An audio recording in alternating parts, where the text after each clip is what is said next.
ఎవరికి ఆజ్ఞాపించాను అన్నాడు? నేను కాకులకు ఆజ్ఞాపించాను అన్నాడు. కాకులు ఏమన్నా ఫోన్ చేసినాయి ఏలియాకి? హలో ఏమండి ఏలియా గారు మీరేనా? అవునాయా, ఆ ప్రభు చెప్పాడులేండి మీకు ఫుడ్ ఏర్పాటు చేయమని మాకు చెప్పాడులేండి. ఎక్కడుంటారు మీరు? ఫలానా కెరీతు వాగు దగ్గర ఉంటాను. వాగు దగ్గర ఉంటారా? అట్లయితే ఈ ప్రక్క నుంచి అటు వెళ్ళాలి. రే అబ్బాయి, రే పిల్ల కాకులు, పెద్ద కాకులు, ఫ్రెండ్ కాకులు, బంధు కాకులు, బొంద కాకులు మొత్తం రెడీగా ఉంటారు. ఏలియా గారికి మన ఫుడ్ తీసుకెళ్ళాలి, రెడీగా తొందరగా అని అన్న కాకులు మాట్లాడినా ఏలియా. కరువు వస్తుంది కనుక నీకు ఆహారం ఉండదు, నేను చెప్పిన ప్రదేశంలోకి నువ్వు వెళ్ళు, అక్కడ నేను నీకు ఆహారం ఏర్పాటు చేశాను అన్నాడు. భక్తుడిని పంపించాడు, ఆ ప్రదేశానికి వెళ్ళు, నువ్వు అక్కడ నీకు నీకు నీకు పోషించేటట్టు ఏర్పాటు చేశాను. ఒకటి, నీళ్ళకేమో కెరీతు వాగు దగ్గర నీళ్ళు తొందరగా ఎండిపోవు, చాలా కాలం ఉంటాయి కనుక నీళ్లు తాగుతావు. ఆహారానికేమో కాకులకు చెప్పాను, తెచ్చి నీకు ఆహారం ఇస్తాయి. ఏలియా పోయాడు, కెరీతు వాగు నీళ్లు తాగాడు, కూర్చున్నాడు. కాసేపటికి కాకుల గుంపు వస్తూ ఉంది. సహజంగా కారుమని అరుచుకుంటూ వస్తాయి కదా, నిశ్శబ్దంగా వస్తున్నాయి కాకులు, అరవట్ల. ఎట్లా అరుస్తే నోట్లో మొక్కలు ఉన్నాయిగా. కాకులు, రొట్టెలు, మాంసము. చూడండి, శ్రేష్ఠ భోజనం. మరి ఆడ సంపాదించినవి ఏమై డైరెక్ట్గా పైకి పోయి తెచ్చినాయో, ఎక్కడ ఎంత దూరం నుంచి మోసుకొస్తున్నాయో తెచ్చి ఏలియా దగ్గర దిగినాయి, దిగి కుప్పబోసినాయి, వెళ్ళిపోయినాయి. మీరు గుర్తుపెట్టుకోవాలి, నీకు ఒక ద్వారం బ్రేక్ అయిపోయింది, ఒక ప్రక్క నుంచి సహాయం ఆగిపోయింది, ఒక ప్రక్క నుంచి ఆదరణ కోల్పోయింది, ఒక ప్రక్క నుంచి నీడ తొలగిపోయింది అనే భయం నీకుంటే, ఈరోజు దేవుడు నీతో మాట్లాడుతున్నాడు. నీ కోసం అవసరమైతే కాకులకు ఆజ్ఞాపిస్తాడు ఆయన. 7 మార్గాలలో నీకు సహాయం చేయగలడు ఆయన. ఎన్నడూ నీ నోట అయ్యో ఇంక ఇప్పుడు ఎట్లా చేయాలి, అయ్యో ఎలా అన్న క్వశ్చన్ ఏవాకు. ఎలా చేయాలి అంటే సమస్యను నువ్వు డీల్ చేసుకుంటున్నట్టు. ఎలా చేయాలి అని అవిశ్వాసి అంటే, విశ్వాసివైన నీవు ఎలా చేయాలి అనే ప్రశ్న నాది కాదు, అది నా దేవుడిది. ఆ ప్రశ్న నాది కాదా, ఎప్పుడో ముందే వేసేసుకొని సమాధానం కూడా రెడీ చేసి పెట్టాడు నా యేసయ్య. కెరీతు వాగు దగ్గర నీళ్ళు ఎండిపోయినాయి, కాకులు వస్తున్నాయి, రొట్టెలు మాంసం వేస్తున్నాయి, కానీ నీళ్ళు ఎండిపోయినాయి. మరి ఇప్పుడు ఎట్లా? చూడండి, ఏలియా భయ ఏమన్నా ఎవరికన్నా ఫోన్ చేసుకుని ఏలియా ఏమన్నా మాట్లాడుకున్నాడా? నో.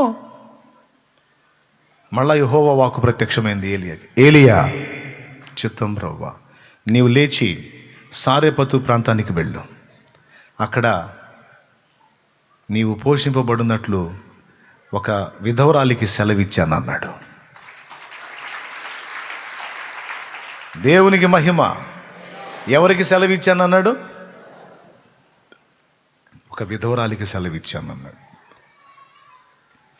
దేవుని నడిపింపుకు మన జీవితాన్ని అప్పగించుకొని, మనం మన స్వబుద్ధిని ఆధారం చేసుకోకుండా మన ప్రతి ప్రయత్నంలో దేవుడేమి చెప్పుచున్నాడో కాస్త నిదానించి గుర్తుపట్టగలిగితే ఎంత బాగుంటుంది.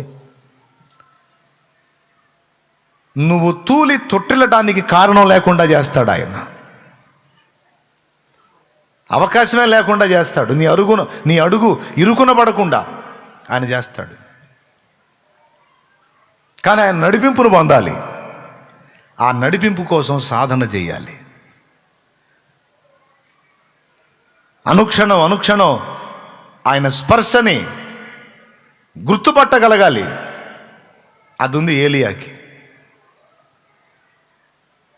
కాకులు వస్తాయి పో అంటే మెల్లకుండా పోయి కూర్చున్నాడు.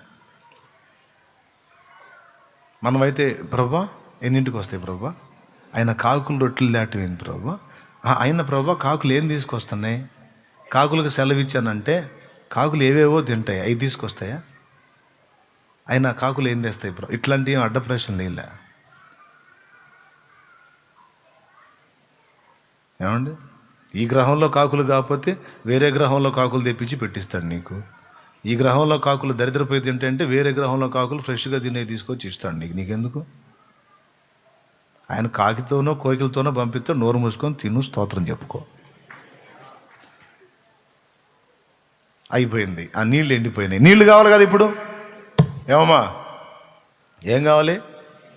ఎండిపోయినాయి. మళ్ళీ ఏం చెప్తున్నాడు? ఒక విధవరాలతో నేను మాట్లాడాను, అక్కడ ఆమెకు సెలవు ఇచ్చాను, నిన్ను పోషించిద్ది పో అన్నాడు. ఏదో బాగుందని పోయాడు ఆడికి. పోతే ఆమె పొలలు ఏరుకుంటుంది.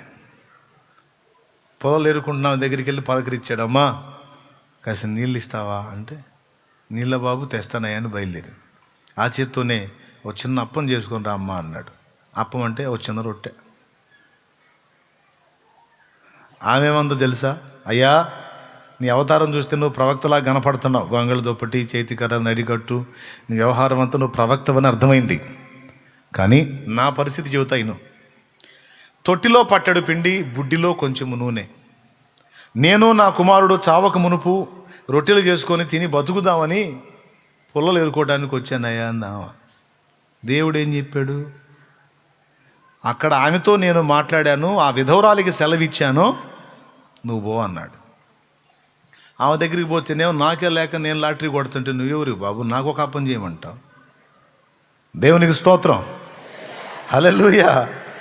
నాకే లేక నేను అల్లాడుతుంటే నువ్వు వచ్చి ఆ చేత్తోనే ఆ చిన్న మొక్కజా ఒక అప్పడందే ఒక చెప్పడందే అని నాకు చూస్తావు ఏంది?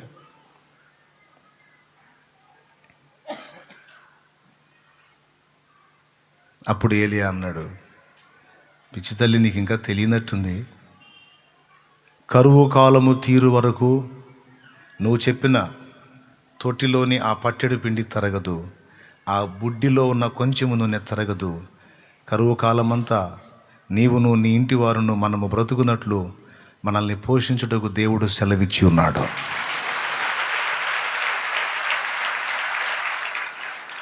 హల్లెలూయా, హల్లెలూయా. ఆలోచించి అన్నీ సెట్ చేసే పని ఎవరిది? నువ్వు ఆయన నడిపింపులో ఉంటే. నువ్వేం జుట్టు బీక్కొని నువ్వు గందరగోళం అవ్వాల్సిన అవసరంలా. నీ స్వబుద్ధిని ఆధారము చేసుకొనుక నీ ప్రవర్తన అంతటి యందు ఆయన అధికారమునకు లోబడు.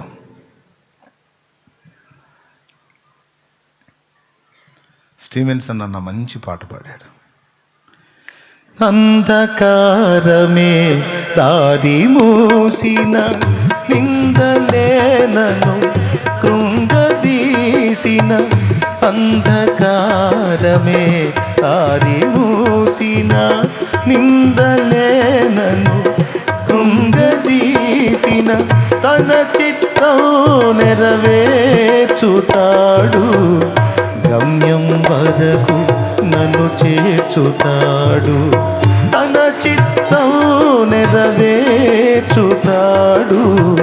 గమ్యం వరకు నన్ను చేర్చుతాడు. నడిపిస్తాడు నా దేవుడు, శ్రమలోనైనా నన్ను విడువడు. నడిపిస్తాడు నా దేవుడు, శ్రమలోనైనా నన్ను విడువడు. అడుగులు తడబడిన, అలసటపై బడిన, అడుగులు తడబడిన, అలసటపై బడిన, చేయి పట్టి వెన్ను తట్టి చక్కని ఆలోచన చెప్పి, చేయి పట్టి వెన్ను తట్టి చక్కని ఆలోచన చెప్పి, నడిపిస్తాడు నా దేవుడు, శ్రమలోనైనా నన్ను విడువడు.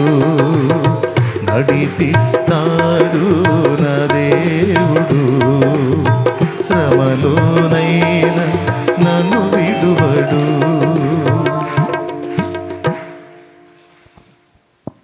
ఏమనాలి పుల్లారావు? పుల్లారావు ఏమనాలి? నాకు వేరొక ప్రక్క నుంచి దేవుడు, అది కూసో, థ్యాంక్ యూ. నాకు వేరో వైపు నుంచి దేవుడు సహాయం చేస్తాడు, నాకేం టెన్షన్ లేదు. ఎందుకంటే ఆలోచించే పని ఆయన తీసుకున్నాడు.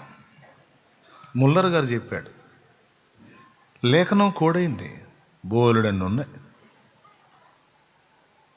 యెహోవాయే మీ పక్షమున యుద్ధము చేయును.